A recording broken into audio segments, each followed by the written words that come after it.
ಮಾಲೀಕನ ಪತ್ನಿ ಜೊತೆ ಸಲುಗೆಯಿಂದ ಮಾತನಾಡಿದ್ದಕ್ಕೆ ಇದೆಂತ ಶಿಕ್ಷೆ? ಗುಡ್ಡಕ್ಕೆ ಕರೆದೊಯ್ದು ಚಾಲಕ ಮಾಲೀಕನ ಪತ್ನಿ ಮೇಲೆ ಹಲ್ಲೆಯಾಗಿದೆ.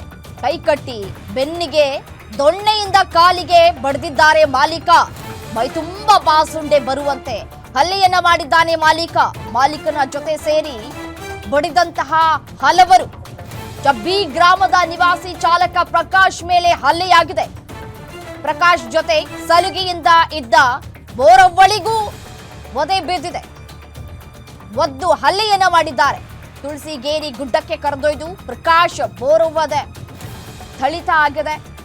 ಯಂಕಪ್ಪ ಚೂರಿ ಅವರ ಗೂಡ್ಸ್ ವಾಹನ ಓಡಿಸ್ತಾ ಇದ್ದಂತಹ ಪ್ರಕಾಶ್, ಯಂಕಪ್ಪ ಚೂರಿ ಪತ್ನಿ ಬೋರವ್ವ ಜೊತೆ ಸಲುಗೆಯಿಂದ ಇದ್ದಂತಹ ಪ್ರಕಾಶ್ ಸಲಿಗೆಯಿಂದ ಇದ್ದ ಕಾರಣಕ್ಕೆ ಗುಡ್ಡಕ್ಕೆ ಕರೆದೊಯ್ದು ಹಲ್ಲೆಯನ್ನ ಮಾಡಿದ್ದಾರೆ. ಪರಸ್ಪರ ಹಲ್ಲೆಯನ್ನ ಮಾಡ್ತಾ ಇರುವಂತಹ ವಿಡಿಯೋವನ್ನ ಕೂಡ ಗಮನಿಸಬಹುದು. ಪರಸಪ್ಪ ಎಂಬಾತ ಹಲ್ಲೆಯನ್ನ ಮಾಡ್ತಾ ಇದ್ದಾನೆ. ಅಕ್ಟೋಬರ್ 3ರಂದು ನಡೆದಿರುವಂತಹ ಘಟನೆ ತಡವಾಗಿ ಬೆಳಕಿಗೆ ಬಂದಿದೆ. ಯಂಕಪ್ಪ ಚೂರಿ, ಪರಸಪ್ಪ ಮಾದರ ಸೇರಿ 10 ಜನರ ಮೇಲೆ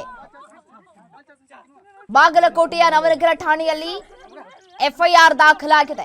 ಮಾನವೀಯತೆ ಅನ್ನೋದೇ ಇಲ್ವಾ ಈ ಜನಗಳಿಗೆ ಅಂತ ಹೇಳಿ.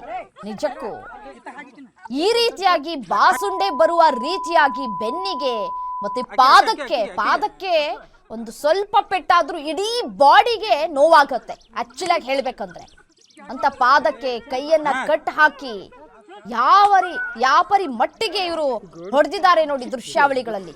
ಒಂದು ಮಹಿಳೆ ಅನ್ನೋದು ಕೂಡ ನೋಡದೆ ಆಕೆಗೆ ದೊಣ್ಣೆ ಮುರಿಯುವ ರೀತಿಯಾಗಿ ಹೊಡೆದು ಕಾಲ್ನಲ್ಲಿ ಕೂಡ ಒದ್ದಿದ್ದಾರೆ.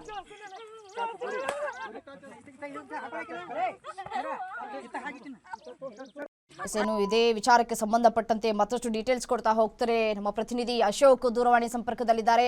ಅಶೋಕ್, ಮಾಲೀಕನ ಪತ್ನಿ ಜೊತೆ ಸಲಿಗೆಯಿಂದ ಮಾತನಾಡಿದ್ದೇ ತಪ್ಪು ಅನ್ನೋದಾದ್ರೆ ಇವರೆಲ್ಲರಿಗೂ ಎಂತ ಶಿಕ್ಷೆ ಆಗ್ಬೇಕು ಅಂತ ಹೇಳಿ ಮಾತನಾಡಬೇಡ ಅಂತ ಹೇಳಿದ್ರೆ ಆಗ್ತಿತ್ತಲ್ವಾ? ಇಷ್ಟರ ಮಟ್ಟಿಗೆ ಹೊಡೆಯುವಷ್ಟರ ಮಟ್ಟಿಗೆ ಏನಾಗಿತ್ತು ಅಲ್ಲಿ ಅಂತ ಹೇಳಿ? ರಮ್ಯ, ನಿಜಕ್ಕೂ ಇದು ಒಂದು ಅಮಾನವೀಯ ಘಟನೆ ಅಂತ ಹೇಳ್ಬೇಕಾಗುತ್ತೆ. ಯಾಕಂದ್ರೆ ಯಂಕಪ್ಪ ಚೂರಿ ಏನಿದ್ದಾರೆ ಅವರು ಯಡಳ್ಳಿ ಗ್ರಾಮದ ನಿವಾಸಿಯಾಗಿರ್ತಾರೆ.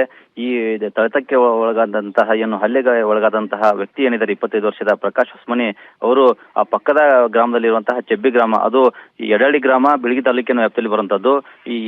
ಇದೇನಿದೆ ಚೆಬ್ಬಿ ಗ್ರಾಮ ಇದು ಬಾಗಲಕೋಟೆ ತಾಲೂಕಿನ ವ್ಯಾಪ್ತಿಯಲ್ಲಿ ಬರುವಂತದ್ದು. ಇವರು ಪ್ರಕಾಶ್ ಹೊಸ್ಮನಿ ಏನಿದ್ದಾರೆ 2022ನೇ ಇಸ್ವಿಯಲ್ಲಿ ಈ ಯಂಕಪ್ಪ ಚೂರಿ ಎಂಬುವರ ಮನೆಯಲ್ಲಿ ಇರುವಂತಹ ಒಂದು ಗೂಡ್ಸ್ ವಾಹನ ಚಾಲಕನಾಗಿ ಕೆಲಸ ಮಾಡ್ತಿರ್ತಾನೆ. ಆ ಸಂದರ್ಭದಲ್ಲಿ ಈ ಯಂಕಪ್ಪನ ಪತ್ನಿ ಬೋರವ್ವ ಏನಿದ್ದಾರೆ ಆಕೆಯ ಜೊತೆ ಸಲಿಗೆಯಿಂದ ಇದ್ದ ಅನ್ನೋ ಒಂದು ಕಾರಣಕ್ಕೆ ಆತನನ್ನ 2022ರಲ್ಲಿ ಕೆಲಸದಿಂದ ಬಿಡಿಸಿರ್ತಾರೆ.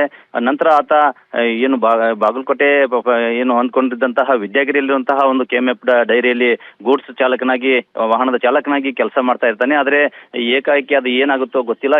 ಏನು ಕಳೆದ ತಿಂಗಳು ಅಕ್ಟೋಬರ್ 3ನೇ ತಾರೀಕು ಆತನನ್ನ ಅಲ್ಲಿಂದ KMF ಡೈರಿಯಿಂದ ಕರೆದುಕೊಂಡು ಹೋಗಿ ಮತ್ತೆ ಏನು ಆತನ ಯಂಕಪ್ಪನ ಪತ್ನಿ ಇದ್ದಾರೆ ಆಕೆನೂ ಕೂಡ ಕರೆದುಕೊಂಡು ಹೋಗಿ ಬಾಗಲಕೋಟೆ ತಾಲೂಕಿನ ತುಳಸಿಗೇರಿ ಬೆಟ್ಟದಲ್ಲಿ ಕರ್ಕೊಂಡು ಹೋಗಿ ಇಬ್ಬರ ಮೇಲೆ ಅಮಾನವೀಯವಾಗಿ ವರ್ತಿಸುವಂತದ್ದು, ಅಲ್ಲದೆ ಕಾಲಿಂದ ಒದ್ದು ಕೋಲಿಂದ ಅವ್ರನ್ನ ಥಳಿಸಿ ಒಂದು ಹಲ್ಲೆ ನಡೆಸುವಂತ ಏನು ವಿಡಿಯೋ ಸದ್ಯಕ್ಕೆ ಸಾಕಷ್ಟು ವೈರಲ್ ಆಗ್ತಿರುವಂತದ್ದು. ಅದಲ್ಲದೆ ಅಕ್ಟೋಬರ್ 31ನೇ ತಾರೀಕು ನವನಗರದ ಠಾಣೆಯಲ್ಲಿ ಈ ಯಂಕಪ್ಪ ಚೂರಿ ಇರ್ಬೋದು ಮತ್ತೆ ಇನ್ನಿತರು ಪರಸಪ್ಪ ಮಾದರ್, ತುಳಸಪ್ಪ ಚೂರಿ ಸೇರಿದಂತೆ ಸುಮಾರು 10 ಜನರ ವಿರುದ್ಧ ಈಗ FIR ದಾಖಲಾಗಿರುವಂತದ್ದು.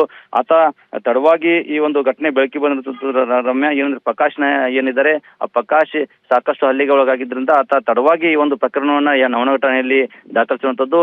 ಇದು ಎಲ್ಲೊಂದ್ ಕಡೆ ಕಾನೂನು ಅಡಿಯಲ್ಲಿ ಆತನನ್ನ ಶಿಕ್ಷಿಸಬಹುದಾಗಿತ್ತು. ಆದ್ರೆ ಯಂಕಪ್ಪ ಚೂರಿ ಯಾಕೋ ಅವರು ದುಡುಕಿನ ನಿರ್ಧಾರ ಕೈಗೊಂಡು ಆತನನ್ನ ಅವನ ಮೇಲೆ ಹಲ್ಲೆ ನಡೆಸಿ ಒಂದು ಕ್ರೌರ್ಯ ಮೆರೆದಿಂದಾಗಿ ಈಗ ಆ ಕಾನೂನಿಗೆ ಒಳಪಟ್ಟು ಆತನ ಮೇಲೆ ಪೊಲೀಸರು ಕ್ರಮಕ್ಕೆ ಮುಂದಾಗಿರುವಂತದ್ದು. ರಮ್ಯ, ಓಕೆ, ಥ್ಯಾಂಕ್ ಯು ತಮ್ಮ ಮಾಹಿತಿಗೆ.